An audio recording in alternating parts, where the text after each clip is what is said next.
स्वागत है दोस्तों आप सभी का आज के सबसे महत्वपूर्ण क्लास में। आज हम लोग इस वीडियो में हिस्ट्री के सबसे बेस्ट टॉपिक भारतीय राष्ट्रीय आंदोलन को पढ़ने वाले हैं। बेस्ट इसलिए क्योंकि यहाँ पे अगर कोई भी आप एग्जाम देते हैं तो हिस्ट्री से जो सबसे ज़्यादा सवाल पूछे जाते हैं इसी टॉपिक से पूछे जाते हैं, क्योंकि इसमें हम लोग 1885 से लेकर 1947 तक इसके बीच में जितने भी आंदोलन या आपको जितने भी प्रस्ताव पारित होते हैं या जितने भी विद्रोह होते हैं, जितने भी समझौता होते हैं, उन सबको हम लोग एक एक करके पूरा आपको क्रम से पढ़ना है। जैसे 1885 से शुरू करेंगे और 1947 तक यानी माउंटबेटन योजना के तहत जब भारत को आज़ादी मिलती है उन सबको हम लोग एक एक करके पढ़ेंगे। जैसे 1885 पढ़ेंगे कांग्रेस की स्थापना, इसको डिटेल में जानेंगे। फिर 1905, 1906, 1907, 8, 9 ऐसे करते करते हम लोग 1947 तक पढ़ने वाले हैं। तो यहाँ पे 1947 तक माउंटबेटन योजना के तहत हम लोग भारत को आज़ाद कराएंगे, तब ये टॉपिक खत्म होता है। तो आपके लिए यह वीडियो बहुत ही इंपॉर्टेंट हो जाता है। आप किसी भी अगर एग्जाम की तैयारी कर रहे हैं, चाहे वो आपके यूपीएससी का हो, चाहे कोई भी अगर राज्य स्तर पर पीसीएस का हो या एसएससी का हो या आपके रेलवे का हो, आपके किसी भी एग्जाम का हो, तो आपसे क्वेश्चन इस वीडियो में पूछेगा ही पूछेगा। तो आप इस वीडियो में लास्ट तक जरूर बने रहिएगा। चलिए हम वीडियो को शुरू करते हैं और एक एक करके पूरे घटनाओं को हम लोग जानेंगे। तो बात करें अगर हम भारतीय राष्ट्रीय आंदोलन की, जो शुरू होती है 1885 से, और यहाँ पे हम लोग इसको 3 भागों में बांट कर पढ़ने वाले हैं। पहला जो होगा उदारवादी चरण, जिसमें हम लोग पढ़ेंगे 1885 से लेकर 1905 तक। फिर हम लोग इसमें आगे पढ़ेंगे उग्रवादी चरण, जिसमें पढ़ेंगे हम लोग 1905 से लेकर 1919 तक। फिर उसके बाद हम लोग पढ़ेंगे इसमें गांधीवादी चरण, जो आपको 1919 से लेकर 1947 तक पढ़ना है। तो सबसे पहले हम बात करते हैं उदारवादी चरण की। तो यहाँ पे उदारवादी में एक वर्ड छिपा हुआ है उदार, यानी उदार प्रवृत्ति के नेता। इसमें कौन कौन आते थे? तो इसमें आते थे दादा भाई नौरोजी, फिरोज शाह मेहता, गोपाल कृष्ण गोखले, एमजी रानाडे। ये जो लोग थे ये अपने प्रार्थना पत्र और प्रतिवेदन द्वारा सरकार तक अपनी मांगों को पहुंचाते थे। फिर आपको 1905 आया। 1905 में हुआ बंगाल विभाजन और स्वदेशी आंदोलन, जिसमें भारत में पूरी तरह यह हड़ताल होने लगा, पूरी तरह विरोध होने लगा अंग्रेजों का। फिर उसके बाद आते हैं आपके उग्रवादी नेता, और उग्रवादी नेता यानी मार धार करने वाले नेता आए, और इसमें जो आपके प्रमुख थे वह थे लाला लाजपत राय। लाला लाजपत राय की बात करें तो ये आपको पंजाब के शेर कहे जाते थे, पंजाब केसरी कहे जाते थे, और मार धार के चलते ही इनकी 1928 में जब साइमन कमीशन आया था भारत में, तो उसी के विरोध में इनको लाठी से ही मृत्यु हो गई थी मारने की वजह से। तो ये बाल गंगाधर तिलक इसमें प्रमुख थे। उसके बाद आपके थे बाल गंगाधर तिलक, जिन्होंने इसमें नारा दिया था कि स्वराज मेरा जन्मसिद्ध अधिकार है और मैं इसको बिना लिए नहीं छोड़ूंगा। तो आपको उसके बाद इसमें आते हैं विपिन चंद्र पाल यानी पाल। तो यहाँ पे ये तीनों जो थे ये त्रिगुट कहा जाता था, यानी यहाँ पे लाल, बाल और पाल। तो ये तीनों को अगर बात करें तो ये तीनों को हिस्ट्री में नाम जाना जाता है त्रिगुट के नाम से। तो याद रखिएगा त्रिगुट में कौन कौन आते हैं। तो ये तीनों प्रमुख नेता आते थे। उसके बाद उग्रवादी नेता में बात करें तो आपको अरविंद घोष भी आते थे। तो आपसे एग्जाम में सीधा पूछ लेता है कि इसमें उग्रवादी नेता कौन है और उग्रवादी कौन है, आपको ऑप्शन दे देता है छांटने के लिए। तो आपको इतना याद रखना है। चलते हैं हम आगे आगे जितने भी घटना है इसमें एक एक करके हम लोग 1885 से शुरुआत करते हैं। और 1885 में सबसे जो पहला घटना घटा था वह था भारतीय राष्ट्रीय कांग्रेस। तो यहाँ पे हम लोग बात करते हैं भारतीय राष्ट्रीय कांग्रेस की। तो इसकी स्थापना हुई थी 28 दिसंबर 1885 को। आपको डेट भी याद रखना है क्योंकि आपको एग्जाम में डेट ही पूछ लेता है। तो 28 दिसंबर 1885 को स्थापना हुई थी, और प्रत्येक साल भारतीय राष्ट्रीय कांग्रेस के दौरान एक अधिवेशन बुलाया जाता था दिसंबर में। तो दिसंबर में आपको बुलाया जाता था। इसके अलावा आपको विशेष अधिवेशन भी बुलाया जाता था आपको विशेष स्थिति में। तो आपको ये सत्र चला था 1885 से लेकर 1947 तक। तो आपको हम लोग एक अलग से वीडियो प्रोवाइड कराएंगे, उसमें सभी अधिवेशन जो है महत्वपूर्ण जितने भी अधिवेशन है उन सबको कवर कराया जाएगा। उसके बाद हम बात करें भारतीय राष्ट्रीय कांग्रेस की स्थापना की। तो यहाँ पे इसकी स्थापना हुई थी मुंबई में। एक जगह था ग्वालियर टैंक, और वहाँ पे एक कॉलेज था जिसका नाम था गोकुल दास तेजपाल संस्कृत कॉलेज। इसी में स्थापना हुई थी भारतीय राष्ट्रीय कांग्रेस की। जब इसकी स्थापना हुई थी 1885 में, तो उस समय इसका नाम हुआ करता था भारतीय राष्ट्रीय संघ यानी इंडियन नेशनल यूनियन। उसके बाद इसमें दादा भाई नौरोजी के सुझाव से भारतीय राष्ट्रीय कांग्रेस कर दिया इसको। तो यहाँ पे याद रखिएगा पहले यह संघ था, इसको कांग्रेस कर दिया किसके सुझाव से? तो दादा भाई नौरोजी के सुझाव से। उसके बाद हम बात करें इसके संस्थापक की, यानी भारतीय राष्ट्रीय कांग्रेस की स्थापना की किन्होंने किया था? तो वे किए थे आपको ए ह्यूम ने, यानी एलन एक्टोबियन ह्यूम ने। एलन एक्टोबियन ह्यूम की बात करें तो ये आपको स्कॉटलैंड के थे। इन्होंने ब्रिटिश सिविल सेवा की एग्जाम दी और इनको भारत में ब्रिटिश अधिकारी के तौर पर काम करने का मौका मिला। तो यहाँ पे ये शिमला में बस गए। शिमला में बसने के कारण इनको हर्मिट ऑफ शिमला के नाम से जाना जाता है।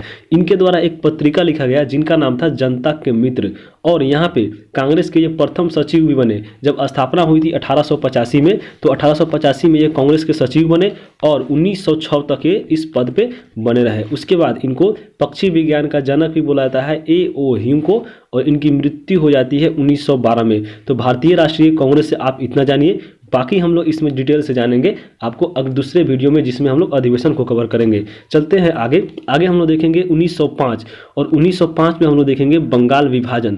बंगाल विभाजन के पीछे जानेंगे कौन से कारण थे और क्या क्या निर्णय और क्या क्या किया गया। तो सबसे पहले हम जानते हैं बंगाल विभाजन क्यों किया गया, इसके पीछे कारण क्या था, किस उद्देश्य से किया गया। तो बंगाल विभाजन करने के पीछे सबसे जो बड़ा उद्देश्य था अंग्रेजों का, यह वह था कि हिंदू और मुस्लिमों की योग्यता को तोड़ना था। बात करें हम उस समय की बंगाल की, तो उस समय की बंगाल जो था वह भारत का सबसे बड़ा राज्य था, सबसे बड़ा समृद्ध राज्य था, सबसे बड़ा शक्तिशाली राज्य था। तो अंग्रेजों को यह जरूर सोचना था कि हम बंगाल को अगर तोड़ देते हैं तो हमारे खिलाफ कोई भी आवाज़ नहीं उठाने वाला है। क्योंकि उस समय की अगर बंगाल की बात करें तो उसमें आपका आता था बंगाल खुद एक, और असम, उसके बाद बिहार, उड़ीसा, और जितने भी उसमें पूरा आपको बांग्लादेश था वो सब उसी में आता था। तो यहाँ पे अंग्रेजों ने एक चाल चली और बंगाल विभाजन कर दिया हिंदू और मुस्लिमों की योग्यता तोड़ने के लिए। और यह निर्णय लिया गया आपको 20 जुलाई 1905 को, आपको डेट भी याद रखना है, 20 जुलाई को निर्णय लिया। और इसके विरोध में 7 अगस्त 1905 में स्वदेशी आंदोलन चलाया गया पूरे भारत में, जिसको हम लोग आगे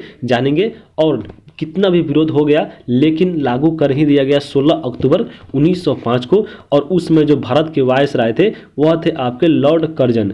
और जब विरोध हुआ यहाँ पे 7 अगस्त को, तो स्वदेशी आंदोलन आपको चलाया गया पूरे भारत में। तो यहाँ पे बंगाल विभाजन लागू जब हुआ 16 अक्टूबर को, तो देखिए बंगाल विभाजन कैसे किया गया था। तो बंगाल विभाजन की बात करें तो बंगाल को 2 भागों में बांटा इन्होंने। एक अब बांटे पूर्वी बंगाल में, दूसरी को बांटा यहाँ पे पश्चिमी बंगाल में। तो पूर्वी बंगाल की अगर बात करें तो इसमें बांटा आपको पूर्वी बंगाल और असम को, और यह जो था यह मुस्लिम बहुल्य क्षेत्र था और इसकी राजधानी रखी यहाँ पे ढाका में। और दूसरी तरफ जो बांटा था यहाँ पे पश्चिमी बंगाल को, तो इसमें आते थे पश्चिम बंगाल, उसके बाद इसमें आते थे बिहार और उड़ीसा, और इसको आपको हिंदू बहुल्य क्षेत्र था और इसकी राजधानी रखी गई थी कोलकाता। तो आइए हम लोग देखते हैं जब विरोध हुआ 7 अगस्त 1905 को और चालू हुआ स्वदेशी आंदोलन। तो स्वदेशी आंदोलन के बारे में हम लोग जानते हैं, यानी विभाजन के विरोध में देखिए कौन कौन से घटना घटी थी। तो यहाँ पे स्वदेशी आंदोलन की शुरुआत हुई और यह आपको घोषणा हो गई थी 7 अगस्त 1905 को, उसी दिन इसकी शुरुआत हुई थी। और यहाँ पे कहाँ पे किया गया था इस आंदोलन की शुरुआत, तो यह किया गया था कोलकाता के टाउन हॉल से। और इसमें एक प्रस्ताव पारित हुआ, यानी बहिष्कार प्रस्ताव, यानी जितने भी विदेशी सामान थे इनको बहिष्कार किया गया भारत से। और यह जो सुझाव किसने दिया था, कि कृष्ण कुमार मित्र ने सुझाव दिया था बहिष्कार करने का। उसके बाद स्वदेशी आंदोलन के नेतृत्व की बात करें तो वह पूरे भारत में था, और पूरे भारत में अलग अलग जगहों पर अलग अलग नेताओं के द्वारा, क्रांतिकारियों के द्वारा इसका नेतृत्व किया जा रहा था। जैसे हम बात करें मुंबई और पुणे में तो बाल गंगाधर तिलक थे। पंजाब और उत्तर प्रदेश की बात करें तो वहाँ पे इसका नेतृत्व लाला लाजपत राय कर रहे थे। उसके बाद बात करें दिल्ली में इसका नेतृत्व कर रहे थे सर हैदर राजा। और मद्रास की बात करें तो यहाँ पे इसका नेतृत्व कर रहे थे चिदम्बरम पिल्ले। और यहाँ पे स्वदेशी आंदोलन के दौरान मुख्य नारा दिया गया जो इम्पोर्टेंट है, उसमें है आपको वंदे मातरम, विभाजन नहीं चाहिए, बंगाल एक है। ये नारा दिया गया था स्वदेशी आंदोलन के दौरान आपको बंगाल विभाजन के विरोध में। उसके बाद जब विभाजन लागू हो गया था उसके बाद देखिए कौन कौन सी घटनाएं घटी थी। जब 16 अक्टूबर को यह विभाजन लागू हो गया था तो पूरे संपूर्ण बंगाल में उसी दिन शोक दिवस मनाया गया था। और उसके बाद बंगालियों ने अटूट एकता दिखाने के लिए हिंदू और मुस्लिमों ने एक दूसरे को कलाई पर राखी बांधी, और राखी दिवस भी मनाया गया बंगाल विभाजन के लागू होने के बाद। और राखी दिवस मनाने का सुझाव दिया था यहाँ पे रविंद्रनाथ टैगोर ने, तो इम्पोर्टेंट है, इसको याद रखिएगा। उसके बाद हम बात करें बंगाल विभाजन के दौरान ही रविंद्रनाथ टैगोर के द्वारा प्रसिद्ध जो गीत था लिखा गया था अमार सोनार बंगला, इसको लिखा गया और गाया गया। और बाद में जब बांग्लादेश आज़ाद हो गया तो फिर यह बांग्लादेश का राष्ट्रीय गीत बना अमार सोनार बंगला, तो इम्पोर्टेंट है, याद रखिए। उसके बाद स्वदेशी आंदोलन चालू रखा गया और एक समय आया जब अंग्रेजों ने बंगाल विभाजन को रद्द करना ही अपनी भलाई समझी, तो उसके लिए 1911 में दिल्ली दरबार का आयोजन किया गया। दिल्ली दरबार का आयोजन किस लिए हुआ था, तो उस समय जो इंग्लैंड के राजा थे जॉर्ज पंचम भारत आने वाले थे, इन्हीं के स्वागत में दिल्ली दरबार का आयोजन किया गया, जो आपको आयोजन किया गया था 12 दिसंबर 1911 को। और इसमें उस समय के जो वायसराय थे वह थे आपके लॉर्ड हार्डिंग द्वितीय। तो याद रखिएगा इसको। इसमें आपको जो मुख्य निर्णय लिया गया, देखिए बंगाल विभाजन कैसे यहाँ पे रद्द हुआ, तो यहाँ पे निर्णय लिया गया कि बंगाल विभाजन को रद्द किया जाए और जो राजधानी पहले कोलकाता थी भारत की, उसको यह हटाकर अब दिल्ली की घोषणा हुई। तो घोषणा हुई 1911 में, लेकिन आपको दिल्ली जब राजधानी बनी भारत की तो वह बनी थी 1 अप्रैल 1912 को। तो 2 क्वेश्चन यहाँ पे याद रखिएगा आपको। घोषणा हुई थी 11 को, लेकिन दिल्ली राजधानी बनी 1912 में। तो ये दोनों अलग है, आपको कन्फ्यूजन नहीं होना है। उसके बाद हम बात करें 1912 में बिहार को बंगाल से अलग कर एक अलग प्रांत बनाया गया, जिसमें जो अभी वर्तमान आप उड़ीसा देखते हैं और झारखंड, ये उसी में शामिल था। बाद में उड़ीसा जो था 1936 में अलग राज्य बना और 2000 ईस्वी में झारखंड भी एक अलग राज्य बना।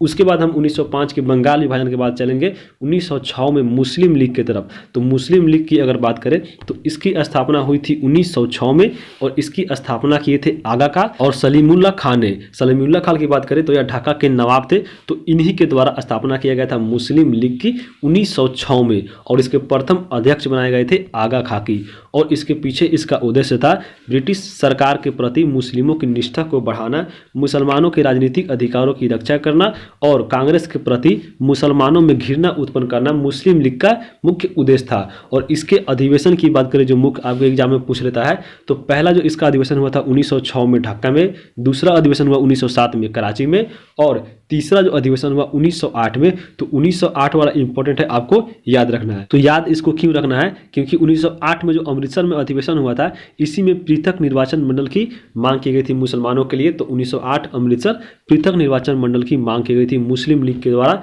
याद रखिएगा इसको। चलते हैं हम लोग आगे हम लोग देखेंगे 1907 का देखेंगे हम लोग कांग्रेस का सूरत अधिवेशन यानी सूरत फूट। इसमें क्या हुआ था, कांग्रेस का जो अधिवेशन हुआ था 1907 में, वह हुआ था आपके कहाँ पे, सूरत ताप्ती नदी के किनारे और इसका अध्यक्षता किए थे यहाँ पे रास बिहारी बोस ने। और इसमें परिणाम क्या हुआ, तो कांग्रेस का विभाजन हो गया था आपको गर्मपंथी और नरमपंथी के बीच। तो याद रखिएगा सूरत फूट, सूरत यहाँ पे रास नहीं आई तो लोगों को और इसमें विभाजन हो गया। याद रखिएगा किसी का सूरत खराब था यहाँ पे तो रास नहीं आया, यहाँ पे सूरत फूट हो गया। तो याद रखिएगा इसमें कांग्रेस का विभाजन हुआ, ये इंपॉर्टेंट है। चलते हैं आगे हम लोग देखेंगे इसमें 1908 में देखेंगे खुदीराम को फांसी की हुई। तो 1908 में खुदीराम बोस और प्रफुल्ल चाकी इन दोनों ने मुजफ्फरपुर के जज पर हमला किया था और यह हमला करने में असफल रहे थे। घटना बाद जब प्रफुल्ल चाकी ने आत्महत्या कर ली और खुदीराम बोस को 18 वर्ष की उम्र में फांसी दे दी गई। तो खुदीराम बोस पहले क्रांतिकारी थे जो सबसे कम उम्र में इनको फांसी दी गई थी। तो इंपॉर्टेंट है, याद रखिएगा। 1908 के बाद हम लोग चलते हैं 1909 में। 1909 में हम लोग देखेंगे मार्ले मिंटो सुधार की बात की जाए तो इसी को बोला जाता है भारतीय परिषद अधिनियम 1909 और उस समय भारत के वायसराय थे लॉर्ड मिंटो। और इसकी हम बात करें तो ब्रिटिश सरकार के इस अधिवेशन द्वारा मुसलमानों के लिए पृथक निर्वाचन मंडल की व्यवस्था करना था। मार्ले मिंटो सुधार का यह आपको उद्देश्य था। चलते हैं आगे हम देखेंगे 1913 में गदर आंदोलन की बात करें यहाँ पे तो इसका उद्देश्य क्या था, तो इसका उद्देश्य था भारत को अंग्रेजों से आज़ादी दिलाना और इसकी स्थापना की गई थी 1 नवंबर 1913 को और इसके संस्थापक थे लाला हरदयाल। उसके बाद इसकी स्थापना कहाँ हुई थी, तो इसकी स्थापना हुई थी सैन फ्रांसिस्को में अमेरिका में और इसके प्रथम अध्यक्ष बनाए गए थे सोहन सिंह भाखना को।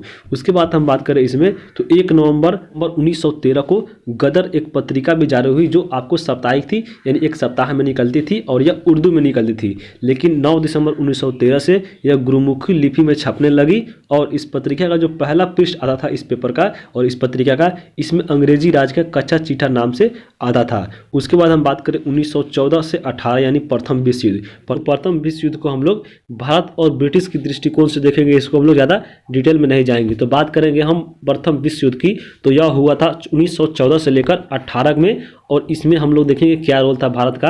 तो यहाँ पे यूरोपीय शक्तियाँ 2 भागों में बट गई थी क्योंकि आपको जो अंग्रेज थे वह यूरोप से ही आए थे। तो यहाँ पे 2 शक्तियाँ बटी थी यूरोप में उस समय। पहला इसमें एक तरफ था देश ऑस्ट्रिया, जर्मनी, इटली और तुर्की और दूसरी तरफ था यहाँ पे फ्रांस, रूस और इंग्लैंड। तो यहाँ पे हम लोग ट्रिक्स याद रखेंगे, आपको कन्फ्यूजन हो जाता है कि आपको देता है एक ऑप्शन, पहले ग्रुप में कौन था, दूसरे ग्रुप में कौन था। तो एक तरफ था याद रखिएगा अजीत, ए से याद रखिएगा ऑस्ट्रिया, जे से याद रखिएगा जर्मनी, ई से याद रखिएगा इटली, आई से, फिर टी से याद रखिएगा तुर्की, और फ्री में याद रखिएगा एफ से आप फ्रांस, आर से रूस और ई से इंग्लैंड। तो यहाँ पे जो सेकेंड ग्रुप था इसमें आपको विजय हो गई थी प्रथम विश्व युद्ध में, यानी यहाँ पे इंग्लैंड जीत गया था। तो इंग्लैंड यहाँ पे जीत गया था, तो उसमें आपको देखेंगे भारत ने क्या किया था। तो यहाँ पे उस समय भारत के वायसराय थे लॉर्ड हार्डिंग, और 1915 में ही आपको गांधी जी आए थे साउथ अफ्रीका से भारत में, और आते ही यहाँ पे प्रथम विश्व युद्ध में ब्रिटिश सरकार के युद्ध में आर्थिक एवं सैन्य मदद की थी ब्रिटिश सरकार को। गांधी जी इससे खुश होकर गांधी जी को एक उपाधि भी दिए थे यहाँ पे कैसर ए हिंद की, और लोगों ने भी गांधी जी को यहाँ पे एक उपाधि दिया और कहा कि आप भर्ती कराने वाले सर्जेंट है, क्योंकि यहाँ पे अनेक सेनाओं को भर्ती कराए थे प्रथम विश्व युद्ध में। कहाँ से? तो इंग्लैंड की तरफ से, यानी अंग्रेज की तरफ से लड़ने के लिए। उसके बाद हम बात करेंगे 1916 का पढ़ेंगे हम लोग लखनऊ अधिवेशन, इसी को बोलाता है लखनऊ समझौता, यानी कांग्रेस लीग समझौता। तो बात करेंगे हम 1916 में जो लखनऊ अधिवेशन हुआ था उसकी अध्यक्षता किए थे यहाँ पे अंबिका चरण मजूमदार ने, और इसमें नरमपंथी और गरमपंथी जो इसमें अलग हुए थे। 1907 के सूरत अधिवेशन में रास नहीं आया था इनका चेहरा, तो यहाँ पे याद रखिएगा सूरत में जो अधिवेशन हुआ था 1907 में, उसमें फिर आपको 1916 में ये जाकर मिल गए थे, यानी दोनों में एकता हो गई थी। तो नरमपंथी और गरमपंथी में एकता हुई थी, इसकी आपको अध्यक्षता कर रहे थे मजमूदार, और लखनऊ में इसका अधिवेशन हुआ था। और इस अधिवेशन में कांग्रेस लीग समझौता और लखनऊ पैक्ट हुआ। कांग्रेस ने मुस्लिमों के लिए अलग निर्वाचन की मांग स्वीकार कर ली थी इस अधिवेशन में, और इसी अधिवेशन में राजकुमार शुक्ला की भेंट हुई थी गांधी जी से, जिन्होंने आपको किसानों की समस्या बताई थी बिहार की। और इसी के बाद आपके चंपारण आए थे महात्मा गांधी, जिन्होंने नील विद्रोह को समाप्त किया था, और यह प्रथम सत्याग्रह आंदोलन था गांधी जी का। तो उसके बाद हम भी 1916 पढ़ लेते हैं, फिर उसके बाद 1917 में उसके बारे में भी जानेंगे। तो 1916 में हम लोग पढ़ेंगे होम रूल लीग आंदोलन। तो इसके बारे में हम बात करें तो होम रूल जो वर्ड है यह आपके आयरलैंड से लिया गया था, जिसका अर्थ होता था यहाँ पे स्वशासन। और उस समय जब होम रूल लागू आपको आया था आंदोलन, तो उसमें भारत के वायसराय थे लॉर्ड चेम्सफोर्ड। उसके बाद हम बात करें यहाँ पे होम रूल का, तो होम रूल आपको दो होम रूल पढ़ना है यहाँ पे। एक की स्थापना की थी तिलक ने, और दूसरे की स्थापना की थी यहाँ पे एनी बेसेंट ने। बात करें हम अगर तिलक के होम रूल का, तो तिलक का जो होम रूल आंदोलन था यह आपको महाराष्ट्र और कर्नाटक क्षेत्र में था, और इसका मुख्यालय था यहाँ पे बेलगांव कर्नाटक में, और इसका स्थापना किया गया था यहाँ पे 28 अप्रैल 1916 को महाराष्ट्र में स्थापना किया गया था महाराष्ट्र में, लेकिन इसका मुख्यालय यहाँ पे कर्नाटक में, और यह महाराष्ट्र और कर्नाटक दोनों क्षेत्र में यह प्रभावी था। और इसका यहाँ पे उद्देश्य था होम रूल का, यानी जो तिलक का होम रूल का स्थापना किया था, इसका उद्देश्य था यहाँ पे कि स्वराज की स्थापना करना। और इसी होम रूल लीग आंदोलन में यहाँ पे तिलक ने आपको कथन दिया था कि स्वराज मेरा जन्मसिद्ध अधिकार है। उसके बाद अगर हम एनी बेसेंट के होम रूल लीग की बात करें, तो इसका जो क्षेत्र था मद्रास और तमिलनाडु था, और यहाँ पे इसका जो मुख्यालय था यहाँ पे अड्यार और मद्रास था। इसकी स्थापना की गई थी यहाँ पे 1 सितंबर 1916 को, और मद्रास में की गई थी। तो मद्रास और तमिलनाडु इसका क्षेत्र था, आप याद रखिएगा। और इसका उद्देश्य था यहाँ पे स्वशासन की स्थापना करना, और इसके सचिव थे यहाँ पे जॉर्ज अरुंडले। बाद में जब यह आपको आंदोलन जब प्रभावी हुआ, अनेक क्षेत्रों में काम करने लगा, अच्छा, तो 1917 में आंदोलन को बढ़ती लोकप्रियता देखते हुए ब्रिटिश सरकार ने इसका दमन करा दिया था। अब चलते हैं 1917 में हम पढ़ेंगे चंपारण सत्याग्रह। चंपारण सत्याग्रह की बात करें तो पहली बार गांधी जी द्वारा सत्याग्रह का प्रयोग किया गया था 1893 में अफ्रीका में। अगर पूछे कि सीधे गांधी जी द्वारा प्रथम सत्याग्रह कौन था, तो वह आपके साउथ अफ्रीका का जो 1893 वाला था वो था। लेकिन अगर पूछ ले कि गांधी जी का भारत में पहला सत्याग्रह कौन था, तो वह था आपके चंपारण 1917 का। और यह आपको चंपारण सत्याग्रह क्यों हुआ था, तो यह हुआ था तीनकठिया प्रथा। इसका तीनकठिया प्रथा इसका कारण था क्योंकि यहाँ पे बात करें अगर बिहार में, तो उस समय तीनकठिया जो प्रथा था, यानी 3 कठिया, यानी 3 जो काठा, इसमें पूरे 20 कट्ठा में, यानी 1 बीघा में अगर खेती बात करें तो 3 कट्ठा भाग पर अंग्रेजों ने नील की खेती करवाता था बिहार के किसानों से। तो इसी को समाप्त करने के लिए यहाँ पे आए थे तीनकठिया प्रथा को गांधी जी ने। तो इसका उद्देश्य था कि तीनकठिया प्रथा को समाप्त करना। और इसको गांधी जी को किसने बुलाया था बिहार में, तो यह आपको बुलाया था राजकुमार शुक्ल ने। तो राजकुमार शुक्ल के अनुरोध पर गांधी जी चंपारण आए थे और यहाँ पे नील की खेती जो था तिनकटिया प्रथा को समाप्त किया था। उसके बाद जब आंदोलन यहाँ पे जब सफल हो गया तो रविंद्रनाथ टैगोर ने गांधी जी को महात्मा की उपाधि दी थी। तो याद रखिएगा, महात्मा की उपाधि किसने दी थी? तो रविंद्रनाथ टैगोर ने सत्याग्रह आंदोलन की समाप्ति पे सफलता पे दी थी। उसके बाद हम बात करेंगे 1918 और 1918 में हुआ था अहमदाबाद मिल मजदूर आंदोलन। इसको हम लोग चलिए देख लेते हैं। तो अहमदाबाद मिल मजदूर आंदोलन के पीछे कारण क्या था? तो मिल मजदूरों को प्लेग बोनस नहीं देना इसका मुख्य कारण था। आंदोलन जब हुआ गांधी जी के द्वारा तो 35% बोनस देने को तैयार हो गई ब्रिटिश कंपनी। उसके बाद यह महात्मा गांधी का प्रथम भूख हड़ताल था, क्योंकि इसी में इन्होंने भूख हड़ताल चालू किया था। तो यह प्रथम भूख हड़ताल था। प्रथम सत्याग्रह आंदोलन पूछे भारत में तो वह चंपारण था, लेकिन प्रथम भूख हड़ताल पूछे तो वह आपको अहमदाबाद मिल मजदूर आंदोलन था। ये दोनों आपको याद रखिएगा। चलते हैं आगे 1919 में हम लोग देखेंगे रॉलेट एक्ट। उससे पहले अगर आप चैनल पर नए हैं तो चैनल को सब्सक्राइब कर लीजिए आगे आने वाले वीडियो के लिए। अगर वीडियो लंबा हुआ तो इसको हम लोग 2 भागों में बांटकर पढ़ेंगे। तो पहले हम लोग देखते हैं, इसके बाद 1918 का खेड़ा सत्याग्रह, इसी को बुलाता है कर नहीं दो आंदोलन। तो इसके पीछे कारण क्या था? तो फसल नष्ट होने के बावजूद भी सरकार द्वारा किसानों से लगान करने की वसूली जो वह चालू रखी थी अंग्रेजों ने। तो इसको कारण याद रखिएगा, जब फसल नष्ट हो गया है तो सरकार फिर भी इन से लगान मांग रही थी, वसूली कर रही थी। तो आंदोलन के बाद क्या हुआ? आंदोलन के बाद सरकार का फैसला तय हुआ कि जो किसान अगर समर्थ है कर देने में वहीं दे, बाकी नहीं दो। तो यह गांधी जी का प्रथम वास्तविक किसान सत्याग्रह था। आपको 3 सवाल 3 तरह के हो गए। प्रथम अगर सत्याग्रह पूछे तो 1917 चंपारण, जबकि प्रथम भूख हड़ताल पूछे तो 1918 अहमदाबाद मिल मजदूर, जबकि 1918 का अगर पूछे प्रथम वास्तविक किसान सत्याग्रह कौन था तो वह था 1918 का खेड़ा सत्याग्रह आंदोलन। इस तीनों को आप याद रखिएगा। चलते हैं 1919 में। 1919 को देखेंगे हम रॉलेट एक्ट। रॉलेट एक्ट क्या था, चलिए इसको जान लेते हैं।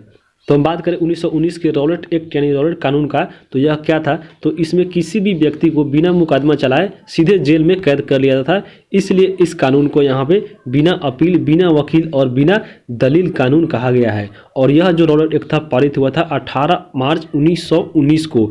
और इसके बाद हम देखें इसमें तो गांधी जी ने ही इस एक्ट के खिलाफ 6 अप्रैल 1919 को पूरे देश में हड़ताल चलाया, क्योंकि इसमें किसी व्यक्ति को बिना मुकदमा चलाए ही आपको इसमें गिरफ्तार कर लिया था। इसलिए गांधी जी द्वारा 6 अप्रैल 1919 को पूरे देश में हड़ताल चलाया गया।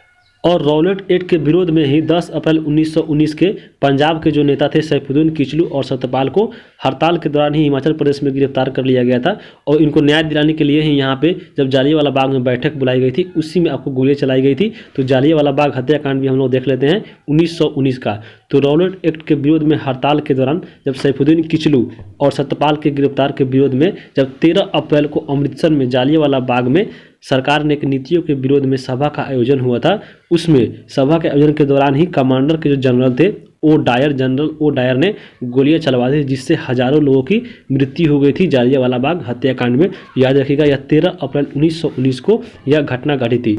बात करें हम जालियांवाला बाग हत्याकांड में, तो इसमें हंसराज नामक एक भारतीय था जिन्होंने जनरल डायर की सहयोग किया था। और इस हत्याकांड में यहाँ पे हजारों लोगों की मृत्यु हो गई थी। यहाँ पे देखिए एक मार्टियर वेल भी है इस बाग के अंदर, और इस मार्टियर वेल में देखिए यहाँ पे क्या लिखा हुआ है, गोलियों से जान बचाने के लिए लोग भागते भागते इस कुएं में गिर पड़े। इस कुएं की मौत जमीन सतह से बराबर थी। कुएं में 120 मृतक शरीर निकाले गए थे।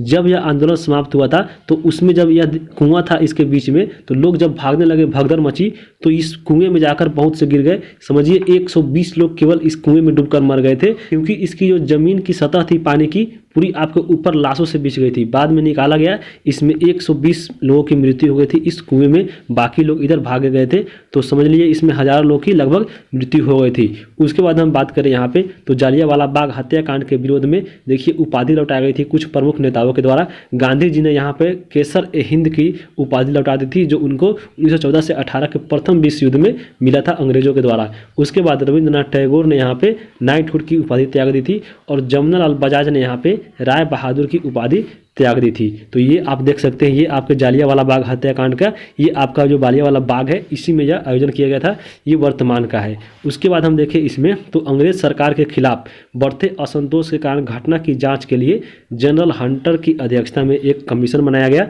जिसको बोला जाता है हंटर कमीशन, जो इस हत्याकांड की जाँच करेगा। उसके बाद जालियांवाला बाग हत्याकांड के 21 वर्ष जब बीत गया, इसका परिणाम सामने नहीं आया उस कमीशन के द्वारा, तो 1940 में सरदार उधम सिंह लंदन और लंदन जाकर जनरल डायर को गोली मारी थी। जब जनरल डायर लंदन में एक सभा कर रहे थे तो वहां पे जाकर 1940 में उधम सिंह ने गोली मारी थी जनरल डायर को और इसकी मृत्यु हो गई थी। तब जाकर यह बदलाव पूरा हुआ था। उसके बाद हम चलेंगे आगे पढ़ेंगे खिलाफत आंदोलन 1919। खिलाफत आंदोलन की बात करें तो इसको हम जानते हैं सबसे पहले कारण।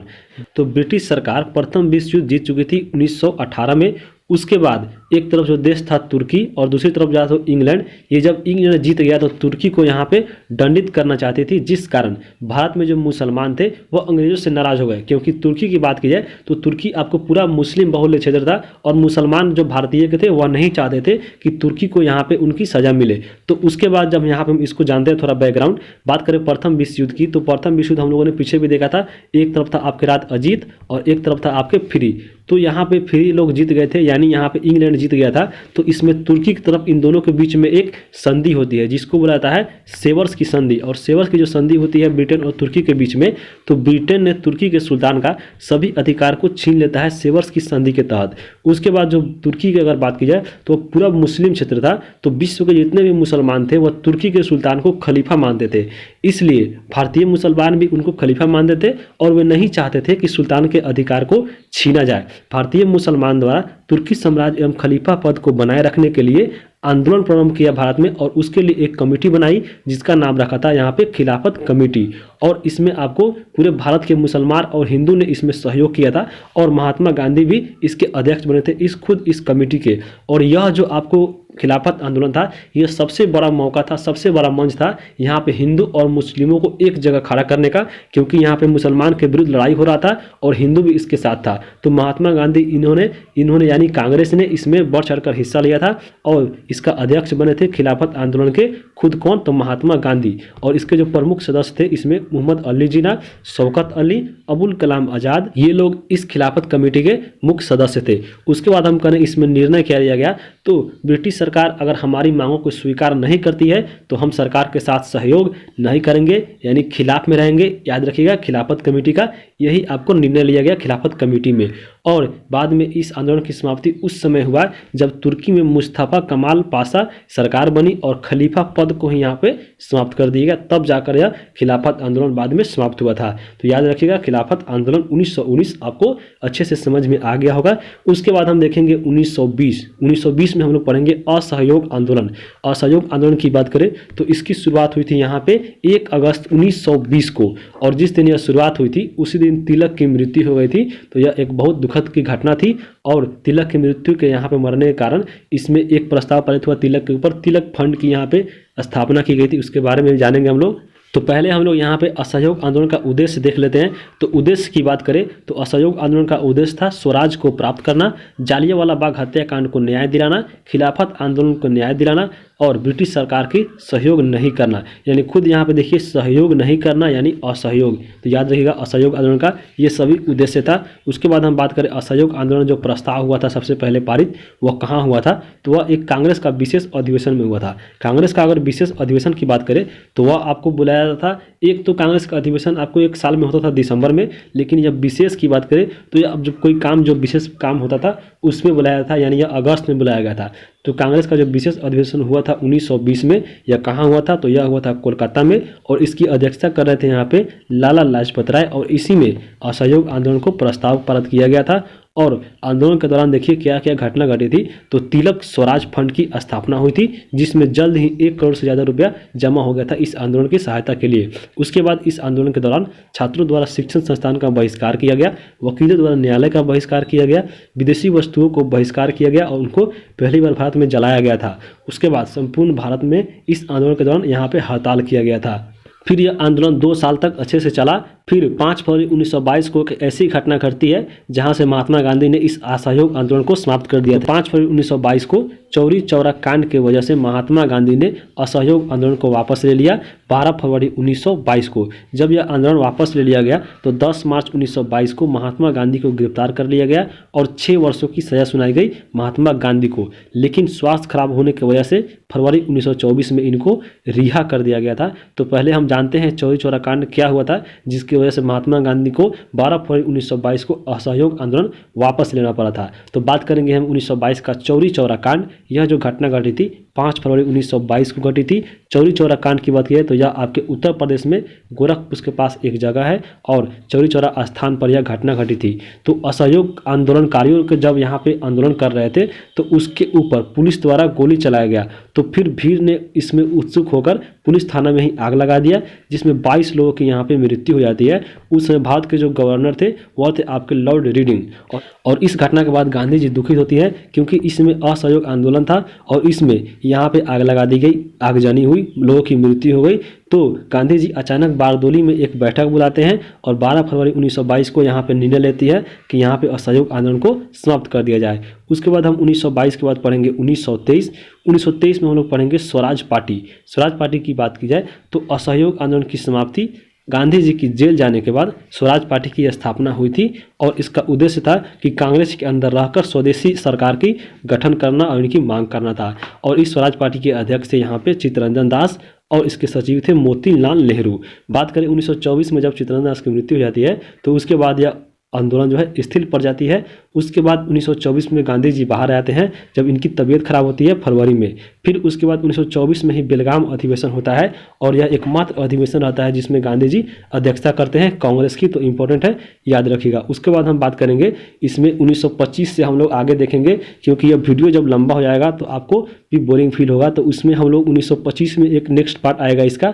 जिसमें हम लोग यहाँ पे काकोरी कांड, 1928 का साइमन कमीशन, 1929 का लाहौर अधिवेशन, दांडी मार्च, फिर आपको सविनय अवज्ञा आंदोलन, गांधी इवनिंग समझौता, फिर उसके बाद गोलमेज सम्मेलन जो तीनों हैं उनको, उसके बाद पूना पैक्ट जो हुआ था 32 में। उसके बाद इसमें हम लोग व्यक्तिगत सत्याग्रह, पाकिस्तान की मांग कैसे हुई, क्योंकि कौन किया, इसके बारे में। फिर आपको क्रिप्स मिशन, भारत छोड़ो आंदोलन और आज़ाद हिंद फौज को जानेंगे अच्छे से। फिर उसके बाद बेबल योजना जो शिमला समझौता हुआ था, उसके बाद नौसेना विद्रोह को जानेंगे। फिर आपको कैबिनेट मिशन को जानेंगे और 1947 का जो माउंटबेटन योजना हुआ था उसके बाद हम लोग भारत को आज़ादी दिलाएंगे।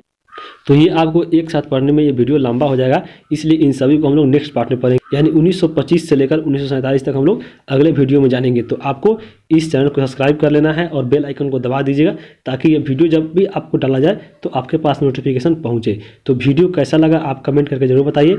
वीडियो को हम यहीं पर समाप्त करते हैं। वीडियो देखने के लिए आप सभी को धन्यवाद।